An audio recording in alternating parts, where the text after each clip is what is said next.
বলছি না যে আমার জীবন দিয়ে হলো রূপগঞ্জ আমি পরিষ্কার করে ছাড়বো। এটা আমার জন্মস্থান। এই যে আপনি রাজনীতি, জনপ্রতিনিধি ছাড়া আপনি দেশ সেবা করতে পারবেন না, এটা আপনাদের সম্পূর্ণ এই ধারণাকে পরিবর্তন আনতে হবে। এইটাই তো আমি পরিবর্তন দেখাচ্ছি। আমি তো দেখাচ্ছি যে আমি রাজনীতিবিদ ছাড়া আমি দেশের জন্য লড়াই করতেছি।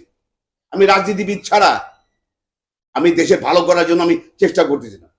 আমার জীবন, আমার লাইফ রিস্ক নিয়ে আমি করতেছি।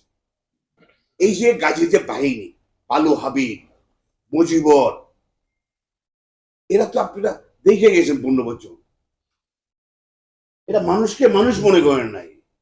ওদের কাছে এত অস্ত্র, ওদের বিরুদ্ধে কেউ কথা বললে সর্বোচ্চ 2 ঘন্টা টিকতে পারে না। দেখছেন আপনি তো রূপগঞ্জের লোক, টিকতে পারছে? আমি তো একমাত্র টানা 9 মাস 10 মাস যুদ্ধ করে গেছি। তারপর তো সর্বশেষ আমার বাড়িতে আক্রমণ করছে। আপনারা তো দেখছেন কেউ আক্রমণ করছে, আর ওটার বিচার কিন্তু এখনো হয় নাই। ও থানা ওইভাবে মামলা করা হয়েছে, মামলা ওইভাবে থানায় আছে।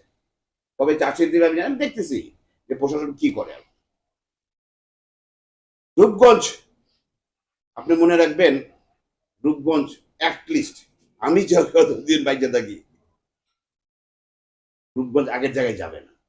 তোর ওই গুন্ডা বাহিনী নিয়ে না, ওই যে রাজনীতি মানেই আপনারা যে আমরা ইন্ডিপেন্ডেন্ট পর থেকে কি দেখেছি, রাজনীতি মানেই গ্যাং। আর এখন বাড়ি হয়েছে আপনার ওই যে মোটরসাইকেল, আজকের ওই যে শেখ হাসিনা সরকার তৈরি করেছে মোটরসাইকেলের বাহিনী, অস্ত্র, সন্ত্রাস। যে আপনি সন্ত্রাস যদি না হন তাহলে আপনি রাজনীতি করতে পারবেন না। এটা সম্পূর্ণ পরিবর্তন আমাদের করতে হবে। মানুষ খুন করতে হবে, এরে মারতে হবে, ওরে মারতে হবে, এরে ভয় দেখাতে হবে, ওই একই জিনিসের আপনার গাজী এরা সব করে গেছে।